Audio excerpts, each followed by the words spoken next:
صلوات بھیجیں محمد و آل محمد۔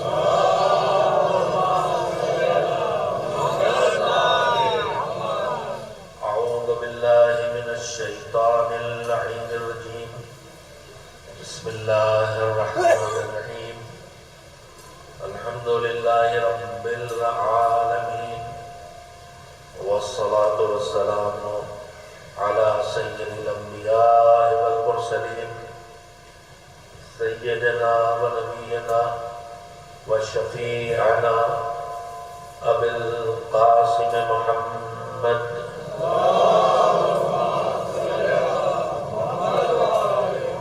وآلہ الطیبین الطاہرین المعصومین المظلومین، واللعنة الدائمة الباقية على أعدائهم أجمعين من الآن إلى يوم الدين.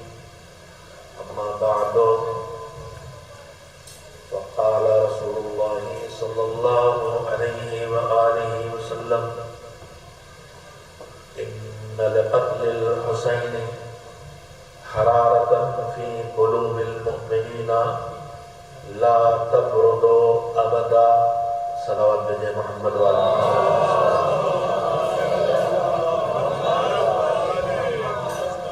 اصالہ صباح کی مجلس ہے اور مجلس ادا کے لیے جو عنوان مقرر کیا گیا ہے وہ بھی آپ کے سامنے ابھی ناظم جلسہ کے ذریعے، ناظم مجلس کے ذریعے پیش کر دیا گیا ہے۔ گفتگو کا محور اور موضوع احترام منبر، تقدس اعضاء اور تقدس جشنہائے ولا۔ اگر مہم کی بات ہے تو مہم کے 3 حصے ہیں: منبر کا احترام اور اس کے تقاضے، اس کے ضروریات،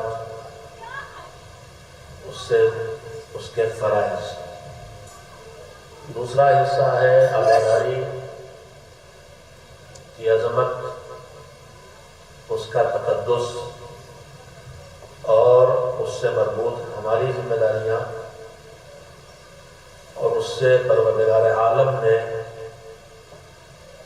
جس حکمت اور مصلحت کے تحت اور جو نتیجہ ہم تک پہنچانے کے لیے اس عبادت کو ہمارے اوپر رکھا ہے، اس کو سمجھا جائے تاکہ اس تک خود کو پہنچایا جائے۔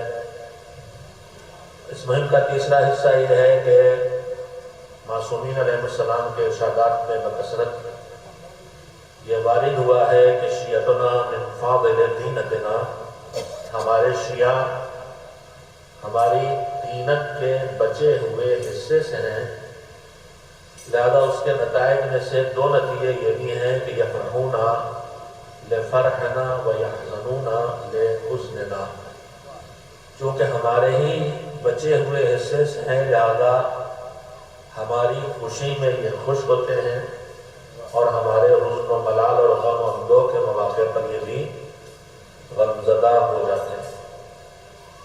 لہذا ہماری فطرت میں ان کے غم پر غمزدہ ہونا ہے اور ان کی خوشیوں میں خوش ہونا ہے، مگر یہ دونوں چیزیں دل سے تعلق رکھتی ہیں، جذبات سے تعلق رکھتی ہیں، اور جذبات کا ہمیں پتہ ہے کہ جذبات اگر دین و شریعت و عقل و ہوش کے دائرے میں رہیں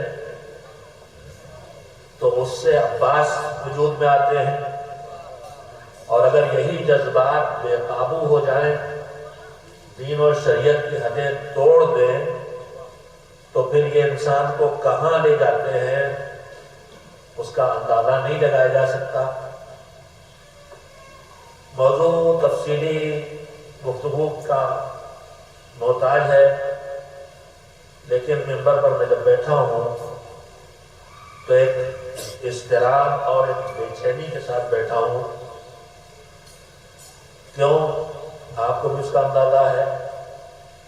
جو مسائل جن پر گفتگو کی ضرورت ہے اسی مہم میں، ان میں سے ایک مسئلہ یہ بھی ہے کہ ہمارا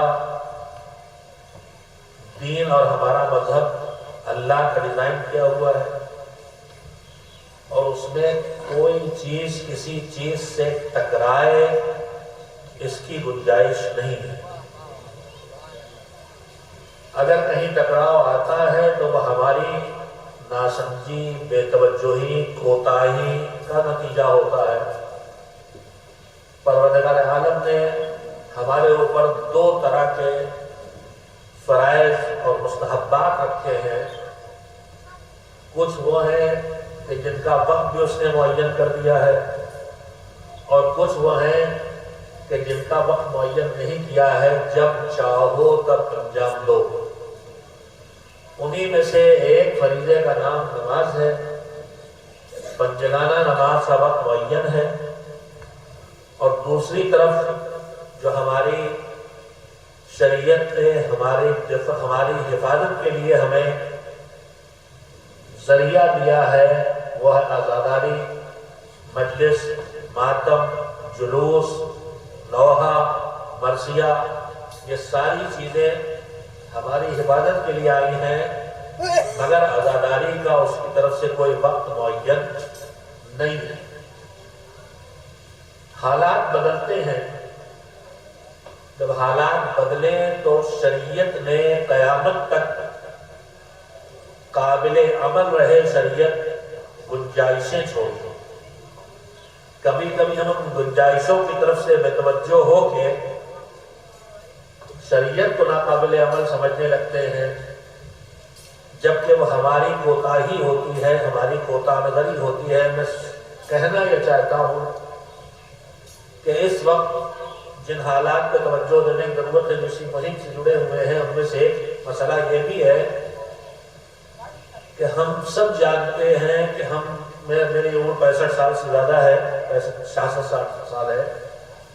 ہمارے بچپن تک صبح سویرے اٹھنے کی ہم سب کی عادت تھی، رات میں جلدی سونا، صبح جلدی اٹھنا، اور صبح فجر کے وقت سے زندگی کی سرگرمیاں شروع ہو جاتی تھی۔ جانوروں کو چارہ دلانا ہے، کھیت میں پانی جتائی کے لیے بھیجنا ہے، جانا ہے، چاہے اپنے ہاتھ سے نہ کرتے ہوں، زمیندار تھے مگر اٹھتے ہم بھی تھے، ہمارے بزرگ بھی۔ رات میں جلدی سونا اور صبح جلدی اٹھنا، تو جب رات میں جلدی سو کے صبح جلدی اٹھیں گے تو پھر وقت پہ ناشتہ بھی ہوگا، وقت پہ گھر سے بھی نکلیں گے، وقت پہ مجلس بھی پہنچیں گے۔ اب عادتیں کچھ بگڑی ہیں اور کچھ چاروں طرفہ دشمنان انسانیت نے عادتیں بگاڑنے کے بہانے دیے ہیں۔ رات میں بیٹھک کر کے بھی 11 بجے تک سو ہی جاتے تھے، مگر جب سے سوشل میڈیا کی مصیبت، جسے ہم نے مصیبت بنایا ہے، ورنہ ہے وہ نعمت، ہر چیز کا بیجا استعمال اسے مصیبت بناتا ہے، صحیح استعمال اسے نعمت رہنے دیتا ہے۔ کھانا اللہ کی نعمت ہے، لیکن زیادہ کھانے ہی سے آدمی بیمار ہو جاتا ہے۔ تو ایسا نہیں ہے کہ سوشل میڈیا یا میڈیا کی جتنی قسمیں ہیں یہ پیدائشی مصیبت ہیں، انہیں ہم نے مصیبت بنایا، مگر نتیجہ یہ ہے کہ رات کے 2 بجے 3 بجے تک سوشل میڈیا پہ لگے جاگ رہے ہیں، تو پھر اپنا صبح اٹھنا ہے، نہ صبح وقت پہ ناشتہ کرنا ہے، نہ صبح وقت پہ سفر حیات شروع ہونا ہے۔ لہذا مجلس کا اعلان چاہے 9 بجے کا کیجئے، چاہے 10 بجے کا کیجئے، گرمیوں میں 11 بجے سے پہلے، جاڑوں میں 12 بجے سے پہلے شروع ہونے کے امکانات شاذ و نادر رہ جاتے ہیں۔ اب 2 صورتیں ہیں، یا تو ہم ایک حکم شریعت پہ عمل کریں کہ مجلس برپا کریں، اور دوسرے حکم شریعت کو نظر انداز کریں کہ اول وقت نماز نہ پڑھیں، یا ان بدلے حالات کو قبول کر کے راستہ نکالیں۔ مجلس ایصال ثواب ہے، یہ ایصال ثواب کے لیے ہم جو عام طور پہ ذریعہ بنا رہے ہیں، اس میں تلاوت قرآن ہے، اس میں صدقات ہیں، اس میں مجالس عزا ہیں، ان میں مختلف دعاؤں کا پڑھنا ہے، اور بھی کچھ چیزیں رسم و رواج کی شکل میں ہمارے درمیان آ گئی، میں پر اس وقت گفتگو نہیں کرنا چاہتا ہوں کہ بنام ایصال ثواب جو کچھ ہوتا ہے یا جیسے ہوتا ہے کیا وہ سب شریعت سے آیا ہے یا کچھ ہمارے رسم و رواج ہیں. مجھے اس وقت اس میں بحث گفتگو نہیں کرنا، موضوع ایک الگ ہے، لیکن کہنا یہ چاہتا ہوں کہ ہمارا مقصد مرحومین تک ثواب ہی پہنچانا ہے نا. تو ثواب پہنچانے کے لیے ہم بنام ایصال ثواب جو کچھ کر رہے ہیں، نذر، فاتحہ، تبرک، مجلس، قرآن خوانی، جو کچھ بھی کر رہے ہیں، پروردگار عالم نے جتنی نیکیاں ہمارے حوالے کی ہے کرنے کے لیے، بات تھوڑی دیر لوں گا میں، لیکن بات پہنچانا ہدف ہوتا ہے منبر پر آنے کا. پروردگار عالم نے جتنی نیکیاں ہمارے لیے رکھی ہیں، وہ نیکیاں ہم کرتے کیسے ہیں؟ کبھی ہماری زبان چلتی ہے، تلاوت و دعا و استغفار پہ تو نیکی ہو گئی. کبھی ہماری نگاہیں اٹھتی ہیں، ہم نے مزارات مقدسہ کی زیارت کی یا ماں باپ کا چہرہ دیکھا یا احترام کے ساتھ کسی صاحب علم کے چہرے کو دیکھا تو نیکی بن گئی. ہمارے ہاتھ اٹھے تکبیر کے لیے تو یہ بھی نیکی بن گئی. ہمارا ہاتھ سینے پہ گئے ماتم کے لیے تو یہ بھی نیکی بن گئی. تو ہم جتنی نیکیاں انجام دیتے ہیں، جتنے اچھے کام کرتے ہیں، وہ سب کے سب ہم اپنے اعضاء جوارح سے کرتے ہیں، اپنے بدن سے کرتے ہیں. ہمارا بدن کام کرتا ہے، ہمارا ارادہ کام کرتا ہے، ہمارے دل کا شوق کام کرتا ہے. جب یہ تین چیزیں جمع ہوتی ہیں تو ہم کچھ بھی کرتے ہیں. ارادہ، شوق اور جسم، یہ تینوں چیزیں ملی کس سے ہیں؟ یہ سب کا سب ملا پروردگار سے ہے. تو جو اس سے ملا ہے اسی کے کام میں لگائیں تو ہم کہاں سے دعویدار ہو سکتے ہیں کہ اللہ اجر دے، اجرت دے، مزدوری دے؟ مزدوری تو تب مانگے جب مال میرا ہوتا، جسم میرا ہوتا، عقل میری ہوتی، ادھر سے کچھ نہ آیا ہوتا تو میں کہتا میں نے اپنا وقت دیا، میں نے اپنی عقل لگائی، میں نے اپنی طاقت لگائی، دے پیسے، دے اجر. تو اجر کے حقدار ہم اس سے مانگنے کے نہیں ہیں، مگر وہ قریب ہے کہ وہ سب اپنا ہی دیا لگاتا ہے. لگواتا بھی کچھ لینے کے لیے نہیں ہے، لگواتا ہے ہمیں کچھ دینے کے لیے. مگر اس کے باوجود کہتا ہے تم ایک کرو گے تو 10 دیں گے. تو نیکیوں کا اجر انشاءاللہ متوجہ ہوں گے. نیکیوں کا اجر کم سے کم 10 سے شروع ہوتا ہے اور اس کے بعد آگے بڑھتا ہے، کبھی نیکیوں کی تعداد پر اور زیادہ تر کوالٹی پر. 10 ثواب، 70 ثواب، 70,000 ثواب، 70 لاکھ ثواب بڑھتا جاتا ہے. کچھ نیکیاں ایسی آتی ہیں کہ جہاں اجر پروردگار گنتیوں کی حدوں سے آگے نکل جاتا ہے. انہی میں سے بہت سی ایسی نیکیاں آپ روز سنتے ہیں، انہی میں نمونہ رکھنا چاہتا ہوں تاکہ بات کو جوان بچوں تک بھی پہنچا سکوں. انہی میں سے ایک نیکی کا نام ہے نماز جماعت. ایک پیش نماز، ایک ماموم، خالی 2 آدمی کھڑے ہو گئے نماز پڑھنے جماعت سے تو ایک رکعت کا ثواب 70 نمازوں کے برابر ہو گیا. اب اس کے بعد روایات آپ سنتے رہتے ہیں، ان کی تفصیل کا پیش کرنے کا وقت نہیں ہے، وہ بڑھتا جاتا ہے یہاں تک کہ جب 10 نمازی کھڑے ہو جائیں، ایک امام جماعت اور 9 اس کے پیچھے، تو اب روایات یہ کہتی ہیں کہ اگر ساری دنیا کے روایت سنی ہے، میں صرف بات پہنچانے کے لیے سنا رہا ہوں، اگر ساری دنیا کے درخت جو ہے ان کی چھالیں اور پتیاں سب کے سب کاغذ بنے اور انہی کی لکڑی قلم بنے اور جتنا پانی زمین پہ سمندر اور دریا کا ہے وہ سب کے سب روشنائی بنے اور پھر اسے مل کے جنوئنس میں لکھے، تو ان 10 نمازیوں کی جماعت کا ثواب یہ نہ لکھ سکیں گے. یعنی آپ یہ ثواب گنتیوں کی حدوں سے پار ہو جائے گا. تو میں اتنا ہی گزارش کرنا چاہوں گا کہ چاہے 40ویں کی مجلس ہو، چاہے 100ویں کی مجلس کسی کی مجلس ہو ثواب ہی پہنچانا تو مقصود ہے.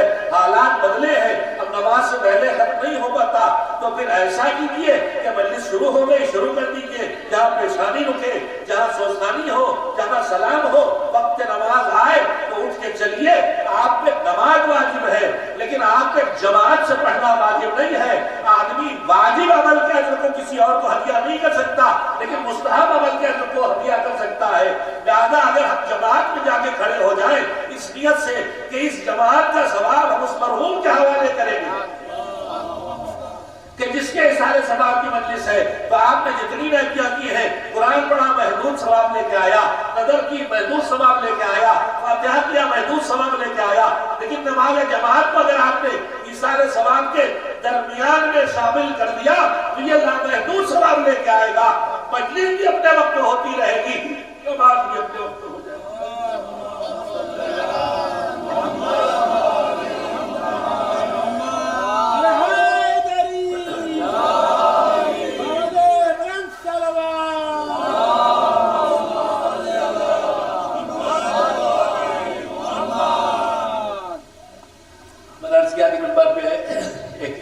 کے ساتھ ان حالات میں تقریب آتا ہے اور مشہور جملہ میں وہی دہرا دینا چاہتا ہوں کہ نماز بر وقت، عزاداری ہر وقت.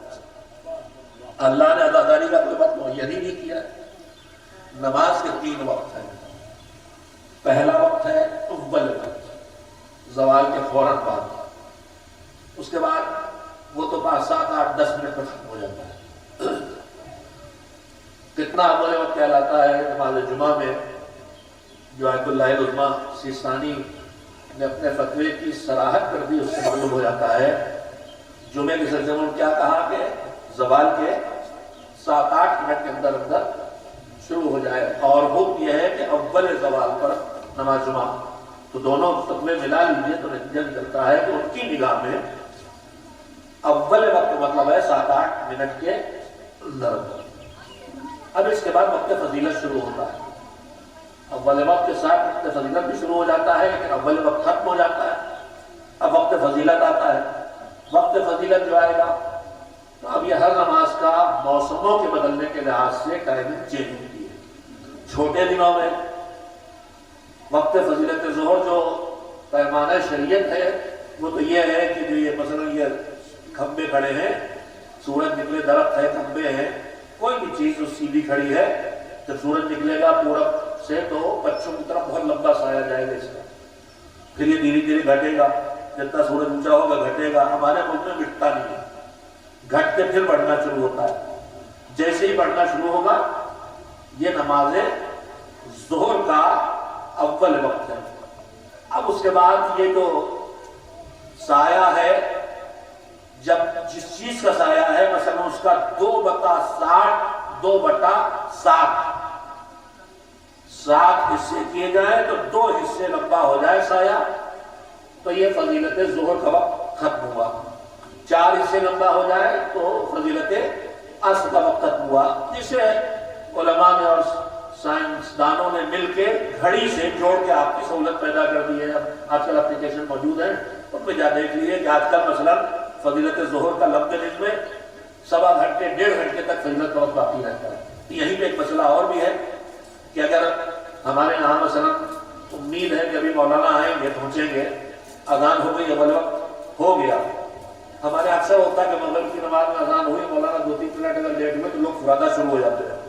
نہیں، یہ مسئلہ سیکھ لیں کہ فرادہ اول وقت پڑھنے سے بہتر ہے فضیلت کے وقت کے اندر جماعت سے پڑھنا. ہم لوگ اکثر دیکھتے ہیں مسجدوں میں آئے خود کا شروع کر دی. بے خبری کی ہماری بہت قسمیں ہیں. ہم نے چلیے بات جب ہدف ہی یہی ہے کہ اس نمبر سے کچھ پہنچایا جائے تو دوسری بھی ضرورت ہے ہماری زندگی کے جس پیش نماز کے پیچھے ہم ہر وقت نماز پڑھتے ہیں. مثلا مغرب کی ہوتی جماعت سے، صبح کی ہوتی جماعت سے، ظہر میں لوگ نہیں آتے جماعت سے نہیں ہوتی، مولانا صاحب آگے جماعت نہیں ہوتی مگر مسجد نماز پڑھ رہے ہیں. اب ہم یہ دیکھا مسجدوں میں کہ چونکہ اعلان جماعت نہیں ہے لہذا لوگ اہل کے ہوتے ہوئے بھی فرادہ پڑھتے ہیں. مجلسوں کے بعد اکثر یہ ہوتا ہے، مجلسوں میں تو کبھی کبھی کئی